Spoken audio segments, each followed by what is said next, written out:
Hi, I'm Rich Frawley. I'm the Director of Training here at ADF Solutions. Today, we're going to show you how to utilize the collection key with live and boot scans.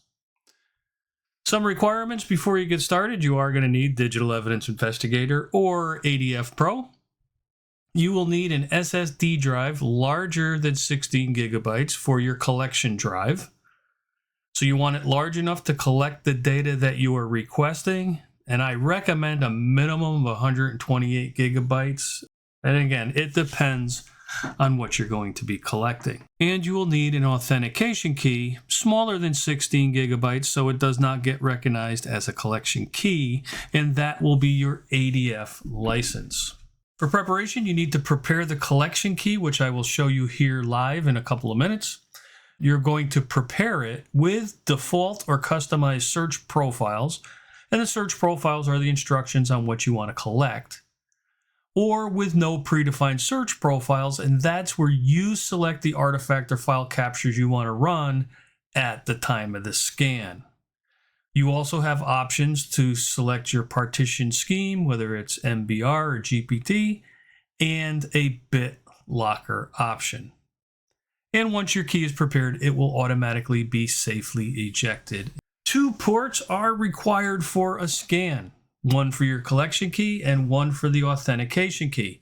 So you need to determine if your 4-port hub is going to be needed prior to executing the program. You're going to insert your collection key, you're going to open the collection key in File Explorer, and you're going to execute start Windows Live Scanner.bat. ADF will open and it'll be ready to use. Let's get going with a demonstration of a live scan. All right, from the home screen of either DEI or ADF Pro, you're going to go to Scan Setup and Key Management. From there, you're going to go to Prepare Collection Key, and this is where you will prepare that key for use out in the field. On the left side is where you select either your search profiles, your predefined search profiles, or no predefined search profiles. You select the captures at the time of the scan. So here I am going to just select 2 search profiles. Then I move over to the right where our collection keys are listed, or the available drives to become collection keys. You can see I have the option to activate BitLocker on the collection keys and then select my partition scheme. Below that are the drives that are available to me to prepare. You'll notice I have a couple drives here. One is work files, one's a backup drive, and another is a storage drive. These are ones I definitely do not want to prepare. So before you get to this point, either unplug all your other drives or know your drives connected to your system. And a little tip here, and what I usually do, is I plug in the key that I want to prepare at this time. You'll see ADF recognized it and now listed it here. It is one that I had prepared before, so it does have CKY as the drive name.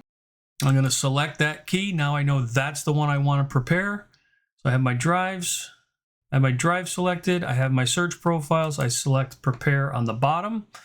Now this has been prepared before, so it is going to ask me, am I sure that I want to go? These have not been backed up yet.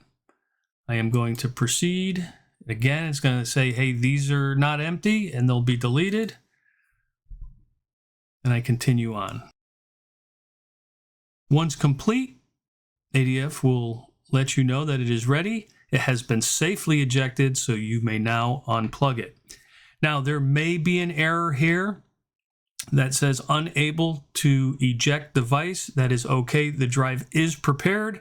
It's just when ADF went to try to safely eject the drive, it was not ready.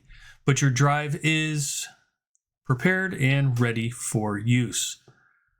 Now you're ready to go out into the field. When you are at your target device, you are going to plug in your collection key. I leave the authentication key unplugged until ADF asks for it.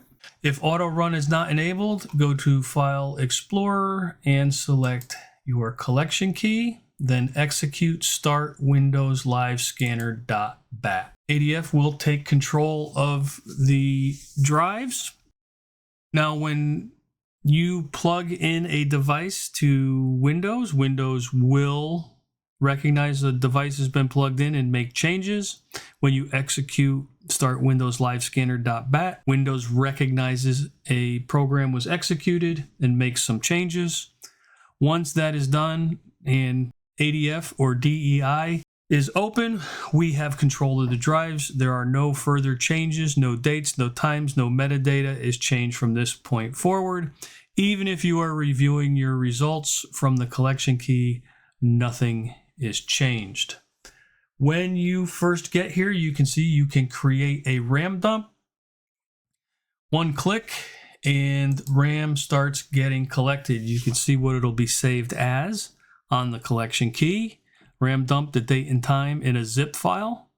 Inside that zip file is the bin file that you can load up into your favorite memory forensic tool. Not bad, RAM collected in under a minute. We select home and now we can go execute our live scan. Just like the desktop version, you will have your available drives to the left, your search profiles in the center, and your scan information to the right. Once everything is selected, you may hit scan and the live scan will commence. Let's move on to a boot scan. For boot scan, your setup is going to be the same. You're going to be starting with a powered off computer and you want to research your single boot menu key. For the Dell I'm using today, it's F12, but every manufacturer has a different key that takes you right to the bootable devices. Once that's done, you're going to power on your computer and select that single boot menu key as it's booting up, and then ADF will automatically start from that boot device. All right, powered it on. F12, one-time boot menu key. Brings me into the one-time boot menu. Find the collection key, which was the Samsung T7. Brings me into the ADF boot menu. You can hit enter, but it will automatically start. And it will load the files for DEI to open up, and then it runs just like the live scan. Hit scan computer. All right, that's it for this video. Thank you for your time.